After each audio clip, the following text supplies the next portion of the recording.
नमस्कार। मैं गजेंद्र कुमार महावर, सहायक आचार्य भौतिक शास्त्र, राजकीय महाविद्यालय राजगढ़, अलवर। आज का हमारा विषय है रेसिप्रोकल लैटिस, प्रतिलोमी जालक। यह BSc third year solid state physics unit first का टॉपिक है। देखिए, रेसिप्रोकल लैटिस या प्रतिलोमी जालक क्या होता है। हम जानते हैं कि क्रिस्टल जालक में समदूरस्थ समांतर समतलों के कई विभिन्न समुच्चय होते हैं। जैसे ये कोई क्रिस्टल है, इसमें समदूरस्थ पर ये इस प्रकार के समतल होते हैं। ठीक है, तो एक जैसे 100, 200, 300, तो इस प्रकार के जो हमारे पास समतल होते हैं वो एक समुच्चय के रूप में माने जा सकते हैं। तो इन समुच्चयों की एक साथ कल्पना कर विश्लेषण करना बहुत कठिन होता है। इसलिए कि इलवार्ड ने प्रतिलोमी जालक की जो अवधारणा का प्रतिपादन किया कि एक साथ इतने अनंत होते हैं, बहुत ज़्यादा संख्या में होंगे तो उनको एक साथ अध्ययन करना हमारे लिए मुश्किल है। इसलिए इलवार्ड ने जो है एक प्रतिलोमी जालक की एक नई अवधारणा प्रस्तुत की, प्रतिलोमी जालक की अवधारणा प्रस्तुत की। तो इलवार्ड की अवधारणा के अनुसार क्रिस्टल में स्थित अनेक समतलों की जानकारी व्युत्क्रम आकाश में बिंदुओं से प्राप्त की जा सकती है। यानी व्युत्क्रम आकाश में हम प्रत्येक जो समतल है उसको एक बिंदु द्वारा निरूपित कर सकते हैं। तो अब ये जो है उसको किस प्रकार बनाया जा सकता है व्युत्क्रम जालक को, तो उसके लिए देखिए कि वास्तविक जालक के किसी एक बिंदु को उभयनिष्ठ या मूल बिंदु हम मान लेते हैं। अब मूल बिंदु से समांतर समतलों पर लंब खींचते हैं। प्रत्येक लंब की लंबाई समांतर समतलों के मध्य की दूरी के व्युत्क्रम के बराबर लेते हैं। यानी प्रत्येक जो लंब की लंबाई है समांतर समतलों के मध्य की दूरी के व्युत्क्रम के बराबर लेते हैं। जैसे ये समतल है, ये दो समतल हैं, तो इनके बीच में मान लीजिए DHKL डिस्टेंस होगी, दूरी है। तो व्युत्क्रम जालक में जो रिप्रेजेंट करेंगे एक डॉट से और ये दूसरे डॉट से, तब इन दोनों के बीच में दूरी कितनी होगी, 1/DHKL। इस प्रकार ये बिंदु होगी, यानी लंब के बीच में जो डिस्टेंस होगी वो 1/DHKL होगी। ठीक है, प्रत्येक अभिलंब के शीर्ष पर स्थित बिंदुओं का समुच्चय प्रतिलोमी जालक व्यू का निर्माण करते हैं। यानी अब जो हमने क्या किया, उसमें लंब खींचा तो एक बिंदु से हम उसको डिनोट करेंगे तो बिंदुओं का एक समुच्चय सा बन जाएगा। बहुत सारे बिंदु उसमें रिप्रेजेंट होंगे और वो समुच्चय जो प्रतिलोमी जालक का व्यू का निर्माण करेंगे। देख कैसे समझ सकते हैं इसको, यहाँ पर देखिए, ये कोई हमने मूल बिंदु रेफरेंस ले लिया है। अब इसमें जैसे एग्जैक्ट नहीं बता रहा हूँ कि यहाँ पर प्लेन्स, जैसे एक प्लेन हुआ, दूसरा प्लेन हुआ, तीसरा प्लेन, चौथा प्लेन। अब इसको हमने प्रतिलोमी जालक का निर्माण करना है तो क्या करेंगे, रेफरेंस लिया, इससे हमने ये लंब डाल दिया, तो लंब डालने पर बिंदु मिलेंगे। ठीक है, पर इसमें जो डिस्टेंस है वो, ये जो डिस्टेंस है वो तो DHKL है, DHKL है। लेकिन जब इसको रिप्रेजेंट करेंगे यहाँ से तो ये जो डिस्टेंस होगी वो होगी 1/DHKL। इसी प्रकार ये भी 1/DHKL, 1/DHKL। तो एक ही प्रकार के समतल हैं ये, जैसे 100, 200, 300, इस प्रकार के समतल हैं ये। ठीक है, इसी प्रकार ये समतल है। तो प्रत्येक जो समतल है उसको हमने बिंदु से रिप्रेजेंट कर दिया है और उनके जो बीच की डिस्टेंस है वो 1/DHKL के बराबर रखी है। इसी प्रकार बहुत जितने भी समतल हैं उनको हमने रिप्रेजेंट कर दिया है। तो रिप्रेजेंट करेंगे तो हमारे पास ये बहुत सारे बिंदु प्राप्त हो जाएंगे और ये मिलकर एक प्रतिलोमी जालक का व्यू का निर्माण करते हैं। ठीक है, अब देखिए कि प्रतिलोमी जालक सदिशों का निरूपण के लिए, अब हम प्रतिलोमी जालक जैसे हमने उसमें सदिश ABC से रिप्रेजेंट कर रहे हैं, तो प्रतिलोमी जालक में हम किस प्रकार रिप्रेजेंट करेंगे उसको लिए देखिए। प्रतिलोमी जालक सदिशों के निरूपण के लिए चित्रानुसार एक अभाज्य कोष्ठिका पर विचार करते हैं कि ये जो है हमारे पास अभाज्य कोष्ठिका, उस पर हम विचार कर रहे हैं। इस अभाज्य कोष्ठिका के आधार सदिश ए सदिश, बी सदिश व सी सदिश हैं। ठीक है, अभाज्य कोष्ठिका का जो आयतन क्या हो जाएगा, समांतर चतुर्भुज के आधार का क्षेत्रफल इंटू ऊंचाई,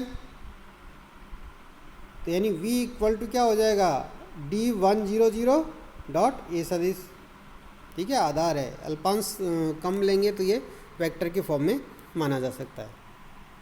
अब देखिए डिस्टेंस क्या हो जाएगी, एक समतल तो ये हो गया DABC और दूसरा हमारे पास ये है, तो इन दोनों के बीच की दूरी लेंगे तो क्या होगी, DH KL के बराबर। तो इसके लिए क्या हो जाएगा, D100, क्योंकि इसमें A यानी x डायरेक्शन में चेंज हो रहा है, A चेंज हो रहा है, तो यानी क्या हो जाएगा D100।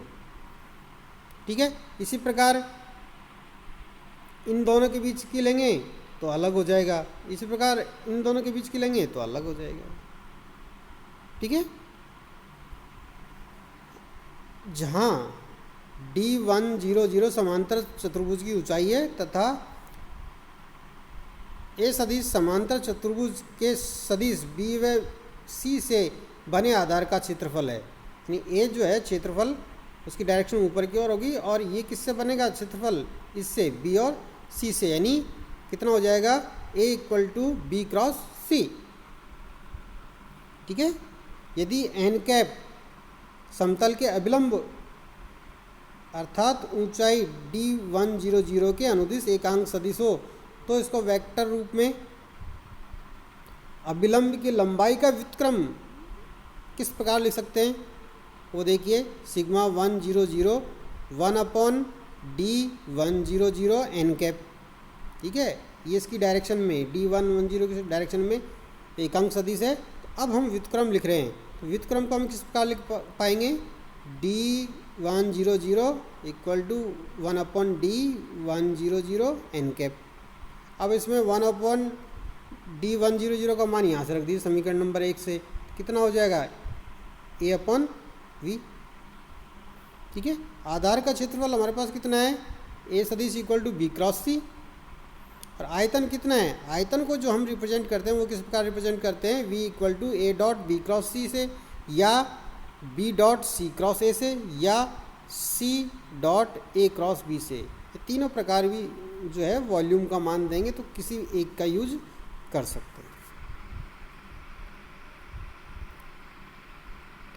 अब देखिए तो सिग्मा 100 कितना हो जाएगा, B cross C upon A dot B cross C, क्योंकि हमारा था ए अपॉन वी, ये किसके बराबर था, ए अपॉन वी के।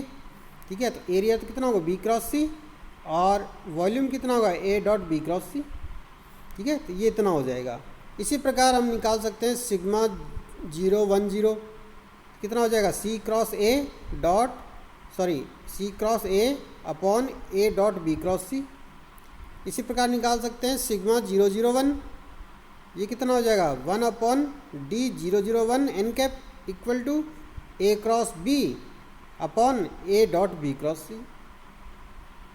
ठीक है, सिमिलरली है, वॉल्यूम तो सबका सेम है, ये एरिया इसका सबका है जो चेंज हो जाएगा।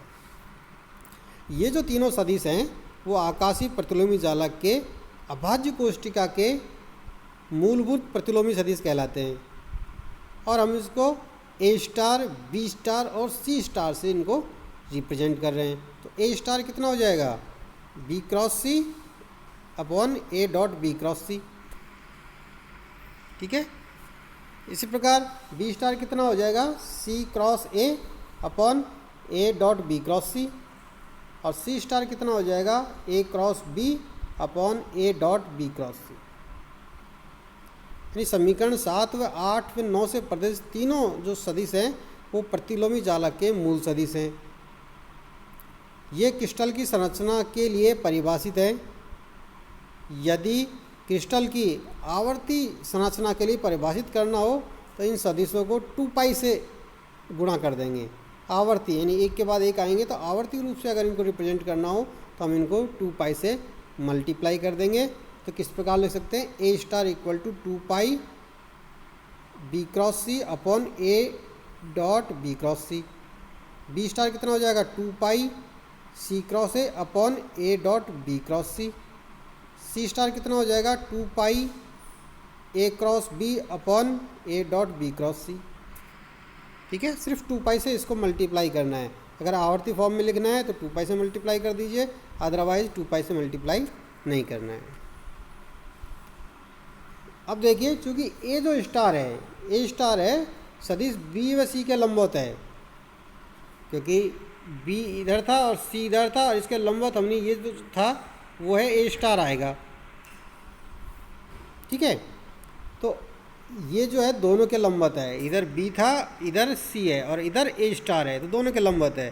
तो इसलिए क्या हो जाएगा ए स्टार डॉट बी सदिश equal to A star dot C दस 0, डॉट प्रोडक्ट है 90 डिग्री आएगा। ए स्टार बी कॉस 90, तो कॉस 90 0, इसलिए 0 हो जाएगा। इसी प्रकार जो बी स्टार सदिश है वो सी व ए के लंबवत होता है, इसलिए हम क्या लिख सकते हैं B star dot C equal to B star dot A equal to 0। और सी स्टार जो सदिश होगा वो ए बी के लंबवत होगा, इसलिए हम क्या लिख सकते हैं C star dot A equal to C star dot B equal to 0। ठीक है, अब देखिए ए स्टार डॉट ए कितना हो जाएगा, तो ए डॉट ए स्टार की वैल्यू रख दी B cross C upon A dot B cross C, दोनों सेम हो गया तो 1 हो जाएगा। इसी प्रकार बी स्टार बी और सी स्टार सी की वैल्यू निकाल सकते हैं, तो ये हमारे पास माना है। तो बी स्टार बी की मैं एक बार बता देता हूँ, B dot C into A सदिश upon B dot B cross C equal to 1। तो ये जो है ये वॉल्यूम को रिप्रेजेंट कर रहा है और ये भी वॉल्यूम को रिप्रेजेंट कर रहा है, तो दोनों का मान सेम आएगा, तो इसलिए ये 1, इसी प्रकार ये 1 हो जाएगा। जिस प्रकार सामान्य जालक के लिए स्थानांतरीय सदिश टी को परिभाषित किया जा सकता है, किस प्रकार रिप्रेजेंट करते हैं हम सामान्य जालक के लिए T equal to n1a plus n2b plus n3c, जहाँ पर गुणांक है, इंटीजर पूर्णांक है n1 n2 n3। उसी प्रकार प्रतिलोमी जालक के लिए भी प्रतिलोमी जालक सदिश जी को परिभाषित किया जा सकता है।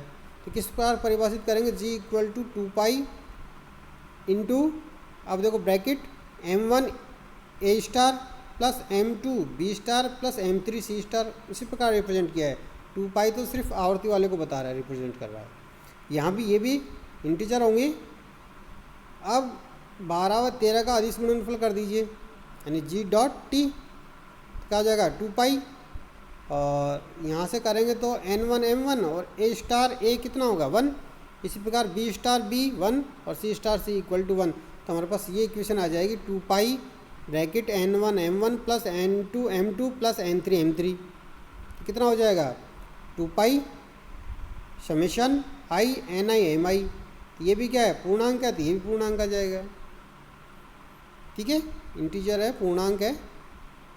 अब देखिए मैंने इसको रिप्रेजेंट कर दिया एल से, पूर्णांक जो भी आएगा मैं इसको स्मॉल एल से रिप्रेजेंट कर रहा हूँ। तो जी डॉट डी इक्वल टू क्या हो जाएगा 2 पाई एल, जहाँ पर एल इक्वल टू क्या हो जाएगा n1 m1 plus n2 m2 plus n3 m3। चूँकि हम जानते हैं कि कॉस जो है 2 पाई एल इक्वल टू 1 और sine 2 pi L equal to 0। ठीक है, तो इसको मैं कैसे लिख सकता हूँ, exponential iota G dot T equal to 1। ठीक है, थैंक यू।